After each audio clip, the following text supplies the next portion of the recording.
Sa mga ka-JPC Vlogs, dadalhin ko kayo ngayon dito sa secret. Is that secret what? Secret beach. Ito na yung bubungad sa inyo.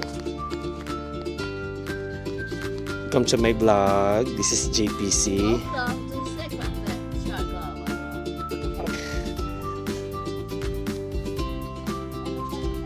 JPC Vlogs.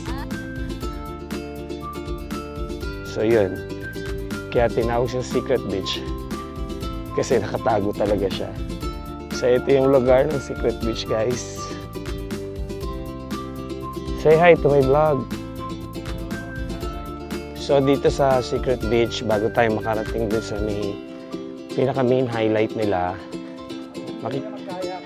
so makikita nyo guys yung maraming puno ng niyog. Yan. So doon kami papunta sa banda doon.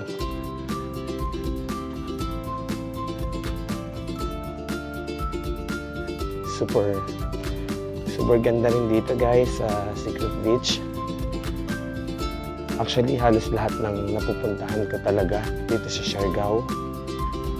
Lahat okay, lahat super ganda.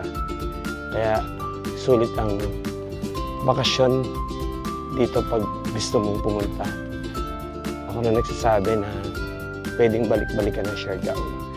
Kaya I love Siargao, guys. So guys, ito yung tinatawag na Secret Beach dito sa Siargao.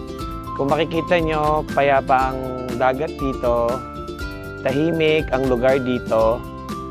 So, malawak at punong-puno ng mga puno ng niyog dito. Kaya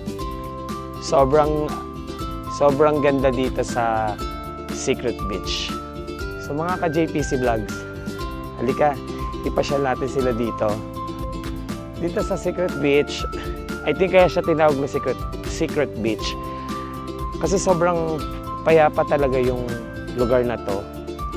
At may mga overlooked na pwedeng makita talaga dito sa likod ng beach na to. So pag pumunta kayo dito, may mga tour guide na mag-aalok sa inyo ng kung pwede ka mag-rent ng upuan, kung gusto magtagal. May mga bangka din dito. I think kayak is ino-offer din nila dito. Isa rin to sa mga nagustuhan ko na pinuntahan ko dito sa Siargao. Talagang sobrang mamamangha ka din dito sa Secret Beach.